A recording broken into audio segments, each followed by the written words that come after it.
how many days in the field, and then would you get some days off to be able to rest? No, there's no real rest. The only rest that we had, they call it a stand down. I'll tell you about one stand down. Uh, we were pulled out of the field for a rest. It was a 3 day stand down, which is basically, get drunk, and they'd have some Korean or, I don't know, Japanese, singers come in, some kind of rock band, so they'd sing some, rock songs. And it would usually be on at Chulai. So they'd put us in a barracks area. And when you came in, you're coming out of the field, you're all gringy. Taking showers is a big deal too. You put all your weapons in this steel storage container, and so you didn't have any weapons. Now you're taking guys out of the field that are on a hair trigger, so they don't want them to have anything around. So we're there, drinking, carrying on, and I had just made, I think E6 at the time. Yeah, maybe that was it, or maybe sergeant at the time. I forget what it was. But I was over at there was an NCO club that was attached to it, and we were over there drinking. And one of my friends had left earlier, and I was following him out, and he was in an altercation with an individual, and I'm saying this nicely, I tried to stop that from happening, and then four other individuals who were in the shadow of the eve of the NCO club came out, and they wanted to get into it, and one thing led to another, and there was a fight. And I remember there was two of us, and there was six of them, and they hit me on the back with a broom handle. Or I remember my knees buckling, and I remember them saying, "Let's get him down into the woods, and we'll kill him." And I thought, wow, here I just got out of the field. I'm going to get killed by my own guys.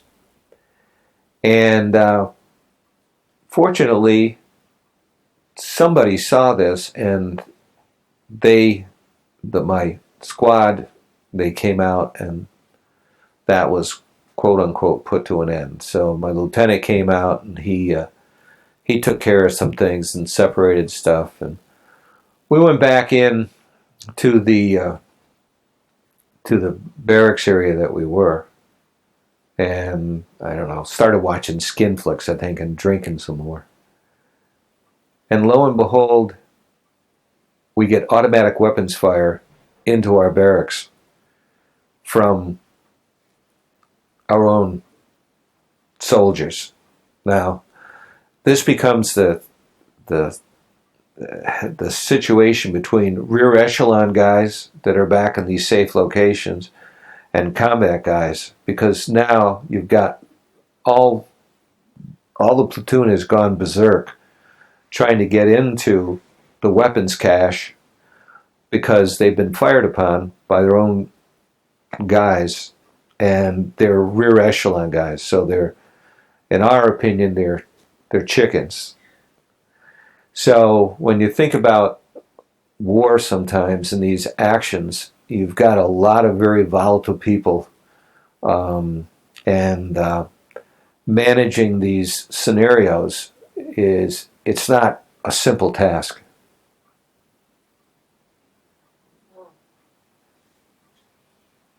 Rick, did you receive any medals or citations?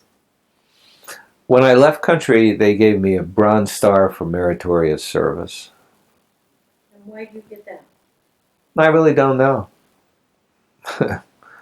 I don't know. I mean, I assume it's because of the leadership that I demonstrated, but I don't know. They gave me the medal. They gave me the citation. I don't even think it's on my DD 214. I suppose it's something I should pursue, but that was the only thing that really mattered. Uh, I it, the medal was, winners are survivors. There's a lot of dead heroes, and the medal does little to console um, the family. Maybe it does. It doesn't really mean much, and it's nothing. It's not to say that those that haven't won those aren't exceptional human beings, but um, it's not a scorecard. Did you sustain any injuries in combat? Not really. Um, I was hit with grenade fragments, but I never, you know, I wasn't hurt. I just picked the fragments out and put a band-aid on them. I was glad that they didn't go elsewhere. But I started writing a book, which I'll never finish. And the title of the book was "You Don't Have to Be Shot to Be Wounded," and it has more to do. And I didn't know about PTSD at the time. It has more to do with the psychological wound of. It's not in for me in particular, and I've had these conversations at the VA, but it's not about an incident because there are multiple incidents when you stay in the field for almost a year. So it becomes a pattern of thinking and a way of coping that you carry forward, and it impacts the rest of your life. And sometimes, and until quite recently, I didn't realize how much it had impacted my life. But there are just things that you do or things that you don't think about. You don't react like other people, and you don't think like other people, and you don't know that that's not normal. So there's no physical wounds. I mean, I have Agent Orange related issues, heart disease. I have hearing loss that impacts me, and those are disabilities from service. But in many instances, I'm very lucky. Were there any casualties in your recon unit? Oh yeah, yeah. Um, the first casualty, we were again up on that area. It was around LZ Cork. I don't know. I remember it was during the monsoon season, and it was in November-ish. Um,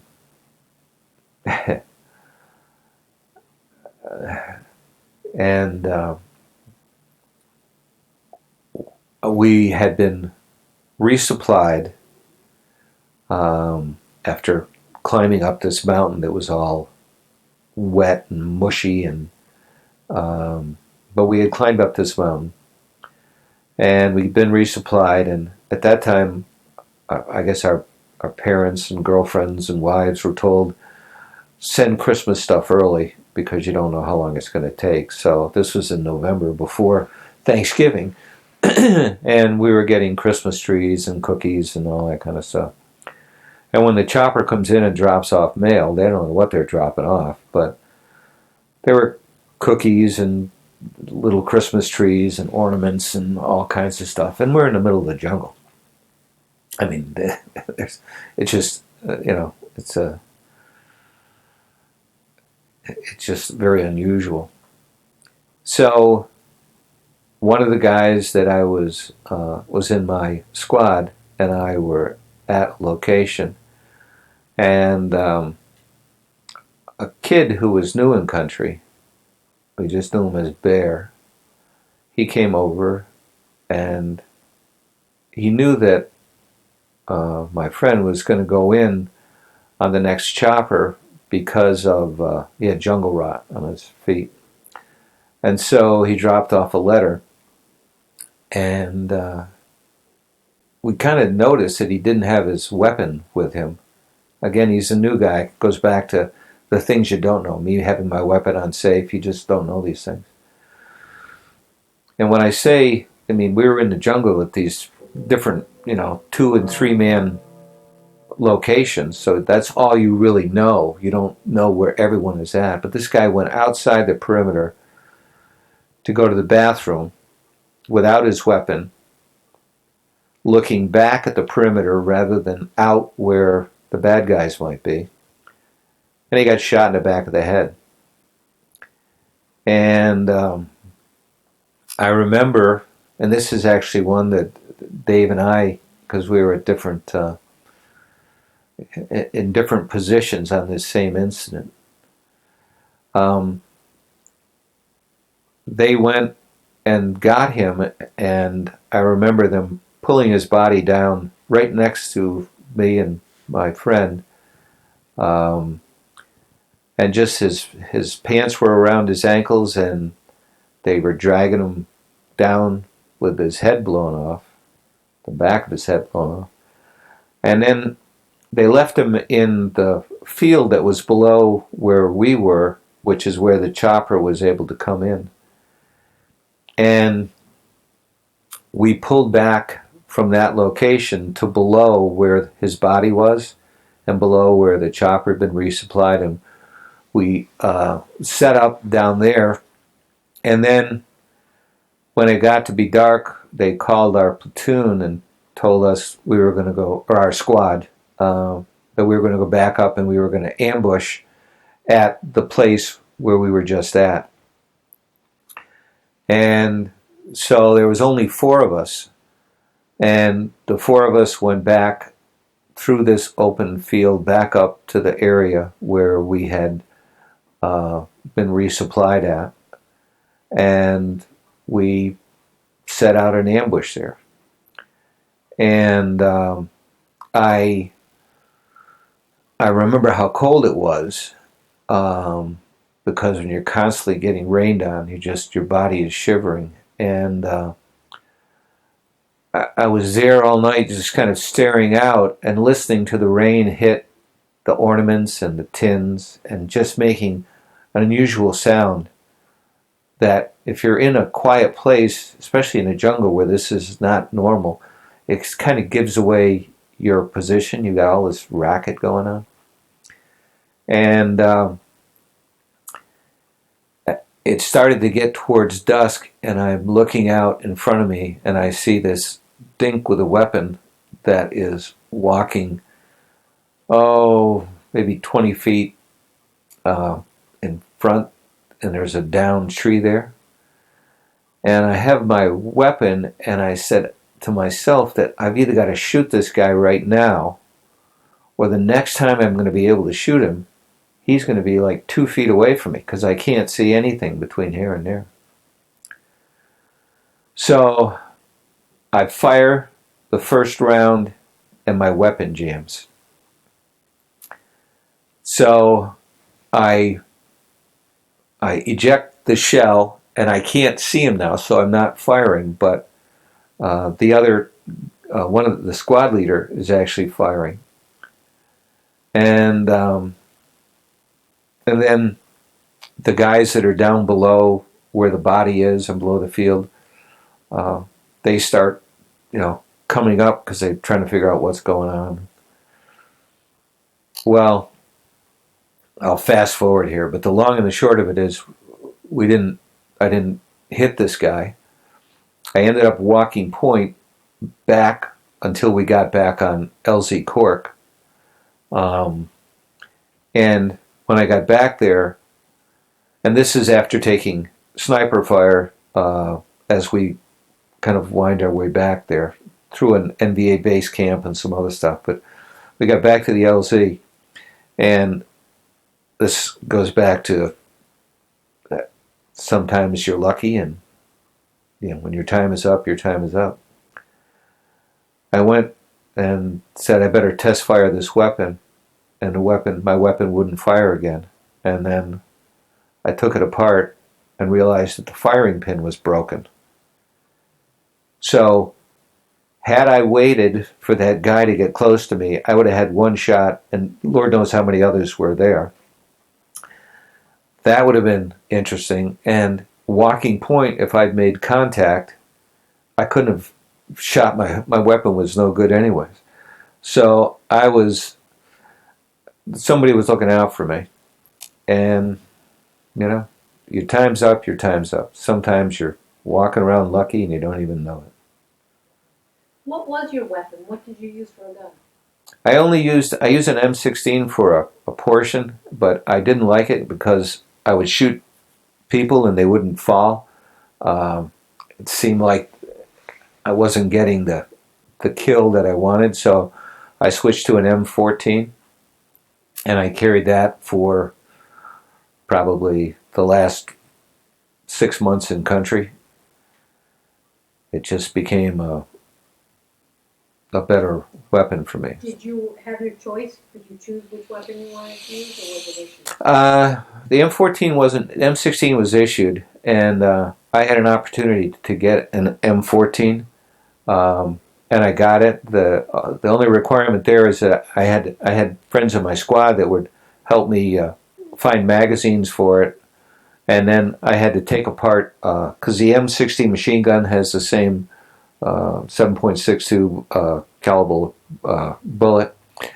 So I'd have to take apart M60 machine gun rounds in order to put them in my in the magazines I was carrying. So it was a hassle, but a hassle I was worth going through. Rick, I'm going to change gears now and ask you some questions about daily life. How did you stay in touch with your family when you were in Vietnam? We wrote, and we also, my wife and I had, I forgot what they were called, but they were like little tape machine, and we did a couple of those back and forth. She had one and I had one, and I forgot what they were called, but we had one of those, but mostly letters. Were you a good letter writer? Yeah, I think I was a pretty good letter writer. I wasn't I wrote a lot of letters, but not as many as I could, and I couldn't share what was going on because it was so foreign, and something I might feel good about was not necessarily something that you'd want to share. So letters with pictures was most of the communication. I had the good fortune, I went on R&R because I was married to Hawaii, so I had a chance to be with my wife in Hawaii. I actually was able to do that 2 times because we had an R&R, and then we also had a leave you were able to take. The R&R they would pay for. The leave you had to kind of figure out your own way of getting there. So You went to Hawaii both times? yeah, I went to Hawaii to meet Eileen both times. Being in the field and in the bush so much, did you get regular mail? No. You got mail when sometimes when you got resupplied. So it just depended. What was the food like? What did you eat? We usually had lerp rations, which were freeze-dried, just add water, and we'd use, you had your cooking that was done with C4, the explosive. So you just heat up the water and pour it in the plastic bags. Some of it was actually pretty good compared to some of the sea rations, and it was a lot lighter. That was the primary benefit. But that was usually it. And then um, just whatever came from sundry packs, which had cigarettes and cigars and candy and stuff, chocolate. Did you always have enough supplies, uniforms, weapons, and all the materials you needed? Yeah, I think for the most part. The only thing I really needed, and I told my wife, it's the greatest gift she ever gave me, and that is she sent me a raincoat um, that you don't realize how wet it gets there. But she sent the perfect raincoat with was the right color and everything that was the best present I got. Because otherwise it was going to be a poncho, but this was actually a rain jacket, so that was good. And the Kool-Aid was always good to mix with the water. How did you handle the stress of the job? I tried to reconcile whatever was going on in the time and at the moment it was happening. So one of the vows that I made to myself is that I can't possibly reconcile what I'm doing or justify what I'm doing in light of a civilized society, because this is not it. So that was the way I had to reconcile whatever was going on. Is this is this is different. Um, so that's the way I was able to be kind of at peace with what was happening. Did you do anything special for good luck? I had two things. I had a cross that unfortunately I lost along the way, but I wore it on a on leather around my neck for the entire time I was there. And I had my uncle gave me um, a card that he carried in World War II, a prayer card. And when I got back, I gave it back to him so that he could give it to the next soldier. What did you do for entertainment in your downtime? Played cards, drank, smoked pot sometimes. Um, and we'd burn a Zorch, which was kind of interesting. Burn a Zorch? A Zorch, yeah. We would the heavy plastic bags that sometimes were inside of sundry packs, but we'd twist them really tight and tie knots with them, and then we'd put a sea ration can with water underneath it. It was kind of our psychedelic, and we would light it with a match, and it would go zip zip. It would be colorful, and it would drip until it burned out into the. So while we were playing cards, one of the decisions was, you want to burn a Zorch? Yeah, let's burn a Zorch. So that was part of our psychedelic. Did you see any USO shows? No, I laugh at those. I mean, it would have been nice, but those were all. I think the people that saw those were probably in secure bases. Um, you know, we weren't. We didn't have that luxury. So, no. What is your opinion of the officers? I think some of them were pretty good. I had a couple of them that I thought a lot of, and I had a couple of them that I didn't respect much. Um, so it's mixed. When you figure that most of the second lieutenants, most of the platoon leaders, they spent maybe 4 to 6 months in the field, and then they got pulled out and did something else. So the whole combat thing is relative. People can say they've been in Vietnam and that they might have re-upped a bunch of times. But if you got a good gig, you can re-up all you want. I mean, it's relatively safe. Like water skiing back in Cameron Bay. And then you can say I did 3 tours. If you're actually out in combat and things were happening, it's a question of how long you want to push your luck. So the question about the officers, for the most part, they were fine. What was your opinion of your fellow soldiers? I loved them. It was just an odd collection of odd people with a lot of different backgrounds. I think it just it's kind of a study in if you kind of mix up the snow globe and all the snowflakes are around, does it actually turn into a picture at the end that you can see? And the answer is yes. But you got to shake it up to make it visible.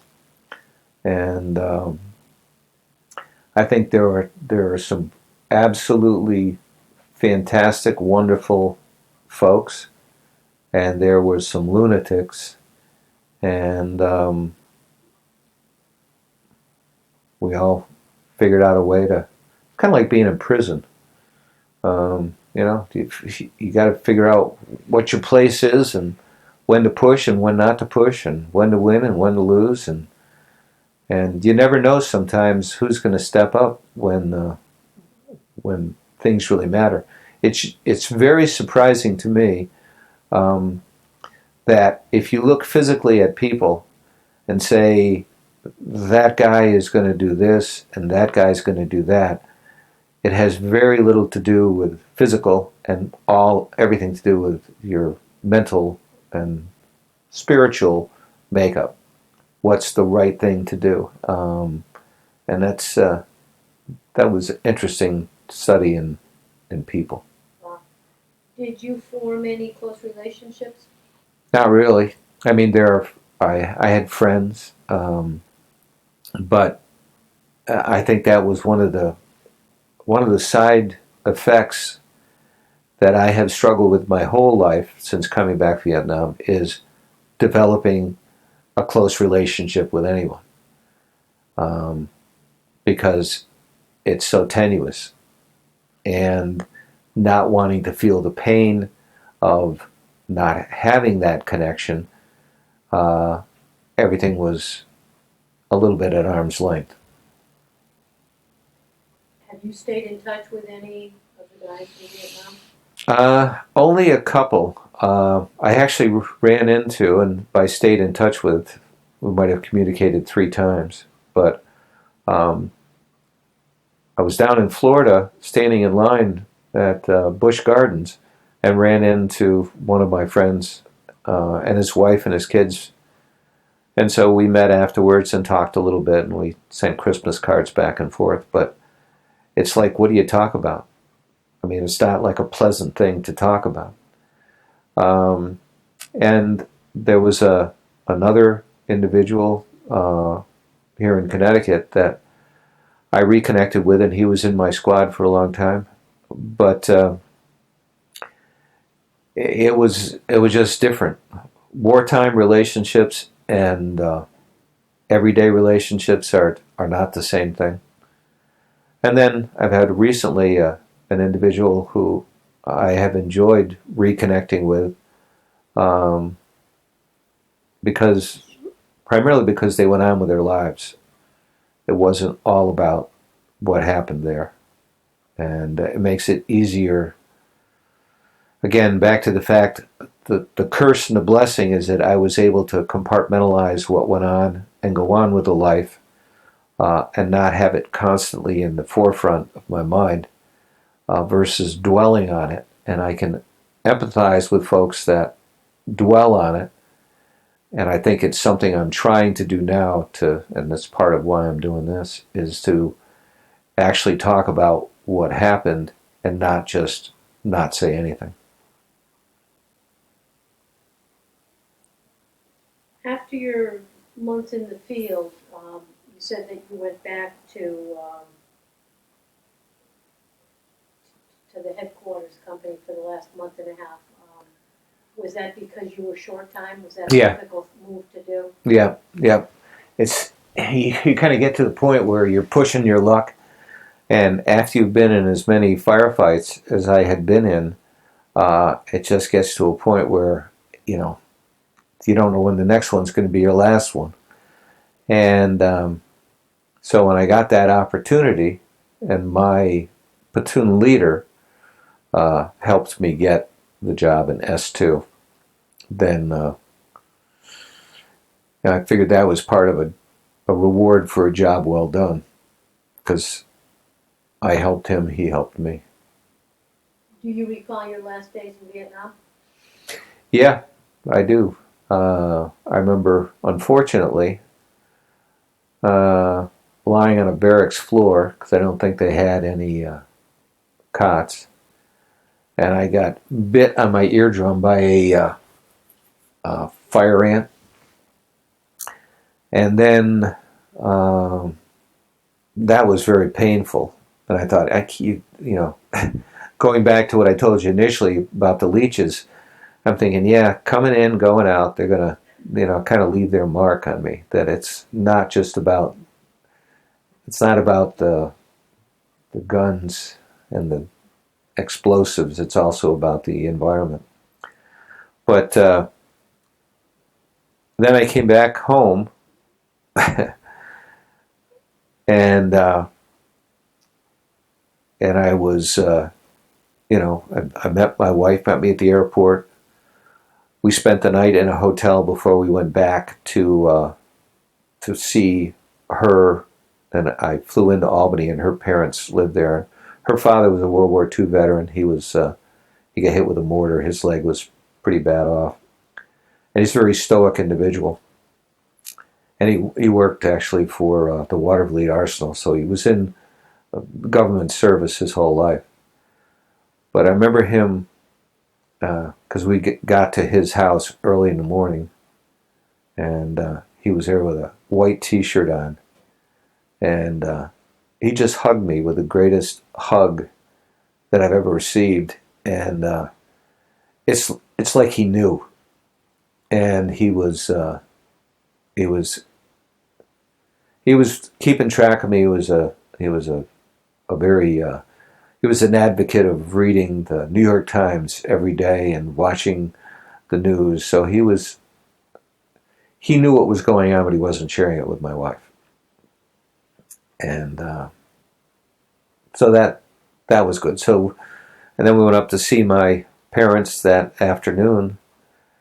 And while I was up there, I started to feel sick, and I started to sweat, and I knew what it was. I went down to our local doctor, who said it was, but he gave me some kind of antibiotic, and I said, no, I have malaria.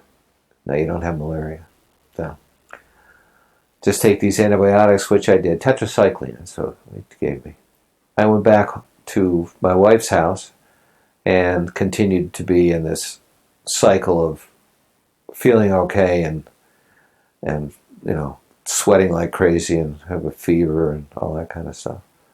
To finally the point where I thought I was going to die, and I said, you got to get me to the hospital, the VA, and I went there, and I attribute it to my wife wearing a miniskirt, because I'm sitting there in the emergency room, and it's hot out, and I've got a fleece jacket on, and I am just sweating. I'm just ready to die, and my wife's sitting next to me, kind of holding my head, and a young intern walked by and saw her before he saw me, and then said, is he okay? And she said, no, he's not. He's got malaria.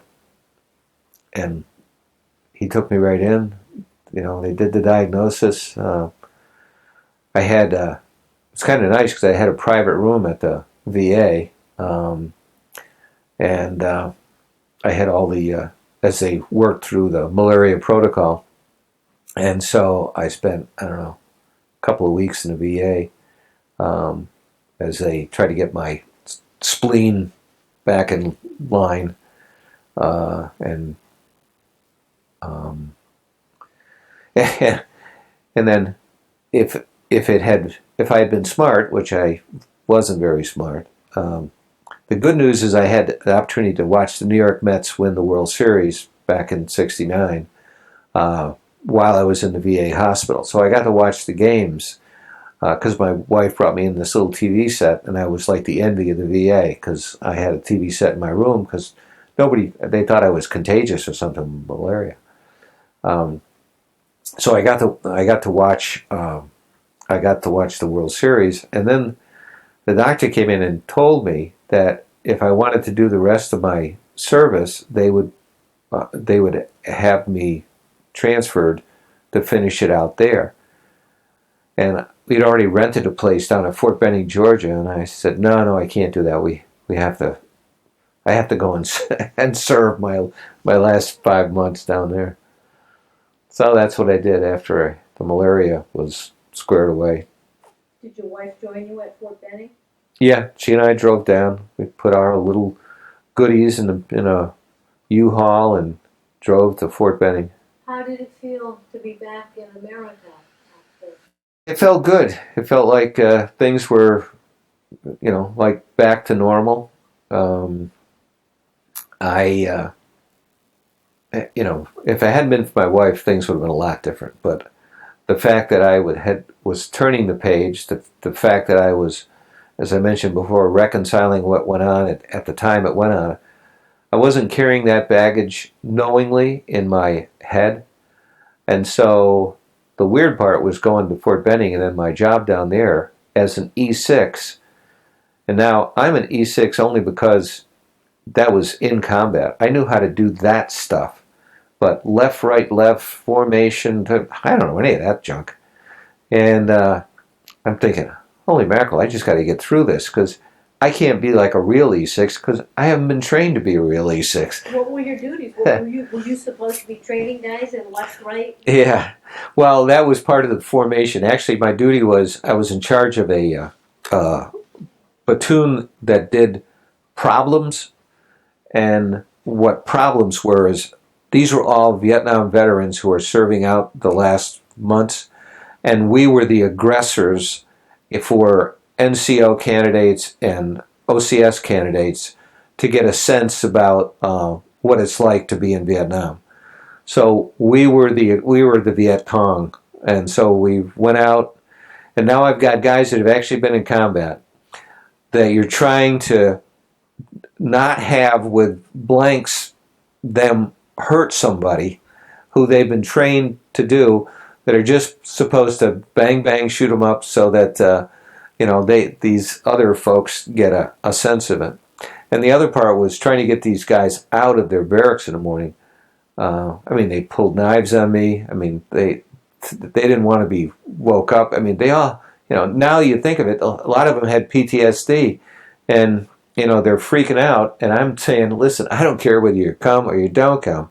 Just there's going to be a roll call. Get out here. Whoever's here is here. Whoever's not is not. They go on, on notice.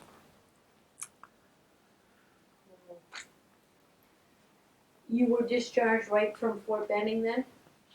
Yeah. Actually, what happened after I did that problem thing for a while, I found a way to get out of having to do that. I actually joined a post basketball team, and I played basketball for the last 3 months, 4 months. That was my job, play basketball. So I played every day. We played basketball. We I didn't have to do anything. I didn't have to do these problems anymore. So I was just on the post basketball team. So we had a new post commander that was interested in that. So there was a black NCO, Angus Gray, who was the coach, and he and I were friends, and so. So when you were at Fort Benning, it was basically a 9-to-5 job, and then you could do anything you want wars. Yep, that was it. What was your last day like at Fort Benning? My last day was I came home. I got my discharge orders. I came home. I took my uniform off, and I threw it in the Goodwill bin.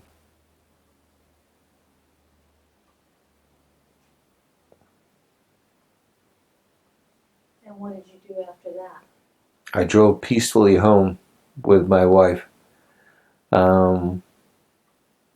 When we got home, I was told, again, I'm not very smart. I was told I could go on unemployment, and of course, unemployment was a horrible thing to be on. If you didn't work for a living, you were nobody. And I said, well, I can't do that. I took a job because I was going to school at Siena College. I was going to go there in September, so from April through September, I worked in Rexford Plumbing and Heating. Sorry about the clock. Which was a contractor that did outside sewer lines and landscaping and all that kind of stuff. So rather than going on unemployment until I went to school, I went to work. Did you go back to school on the GI Bill? Yes. And what did you do for your career? I was in sales and marketing, business development on the medical side, medical sales. I initially was a stockbroker back in the day, back in the 70s. And then I went from there to medical sales, which I was with a variety of different companies for most of my career. Rick, how would you say your military experience influenced your thinking about war or about the military in general? A lot.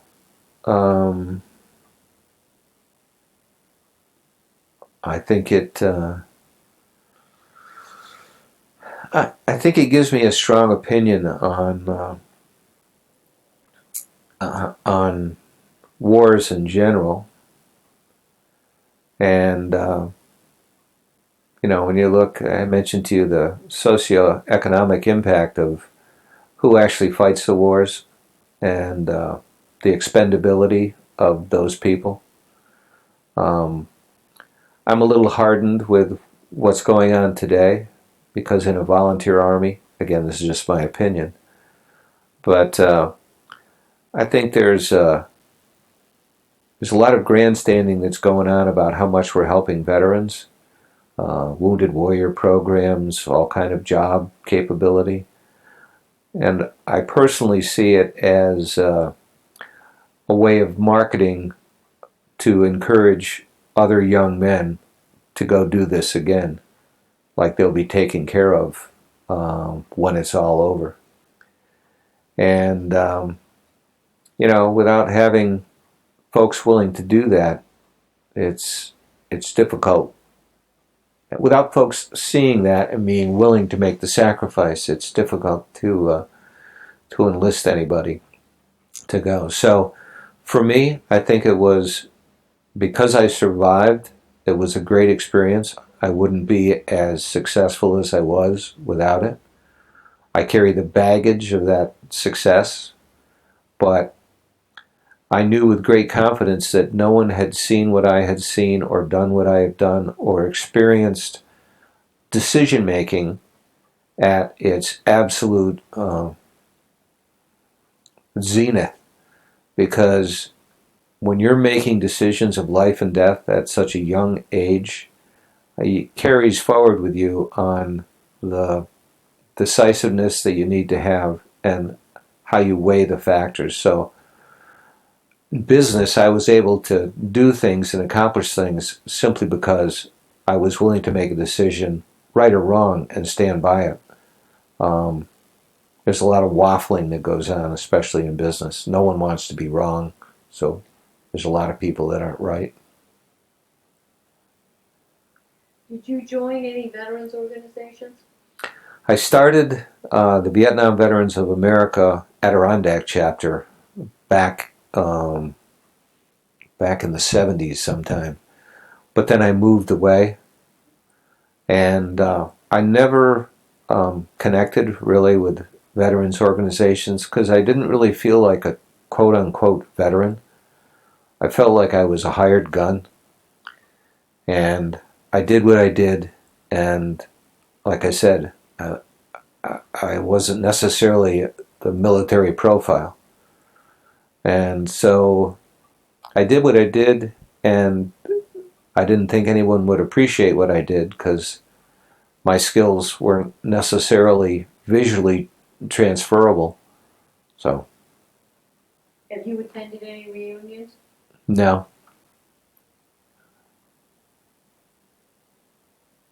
Look, is there anything else that you'd like to add, or any other memorable experiences that we haven't talked about?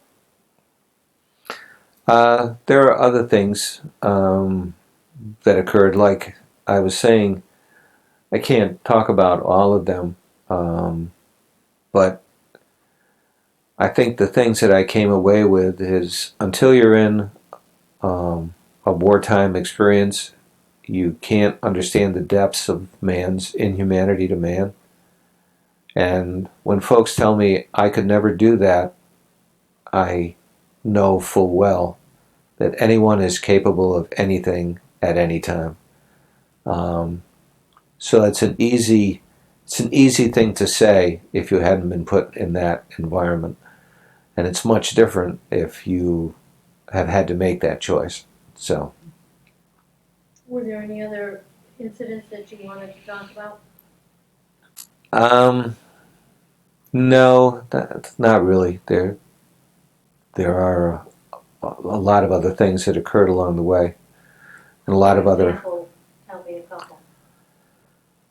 One of the guys that got pulled out of the field to be the colonel's jeep driver was an RTO, um, and we were on that forward fire base, and he was a really nice kid, and he was always personable and smiling, and just kind of a Radar O'Reilly from MASH kind of kid. And his Jeep got blown up as it was coming down the access road to get to the LZ. And so our platoon was sent out to pick up the body parts and to sweep the area. And I just remember thinking about him as we're out there, and my boot stepped on part of him, bone and flesh, which I had to pick up as we were taking these pieces and putting them in a body bag. And I just thought, this just doesn't make any sense. And I was mad because I didn't think it was right. And the next day, because of that booby trap on the access road, our squad was sent out. Our platoon was sent out um, to sweep the road on either side, and we had scout dogs that were in front that would alert if there were anybody along the road. And I was walking point behind the scout dogs, and the scout dogs alerted, and a dink jumped up and ran. And so fired a couple of shots, and he ran another way and another way, and I happened to be on the rice paddy dike that he came down, and I aimed and I shot him, and I got up there, and it was a kid, and he's holding his intestines in his hand. And so we called in a helicopter to take him away. But I just thought, what kind of a war is this? This is craziness. And so those are the kinds of things. you know, especially with, you think about the terrorism today, you can't figure out good guys and bad guys. They're not all wearing the same uniform. Some are wearing nothing at all.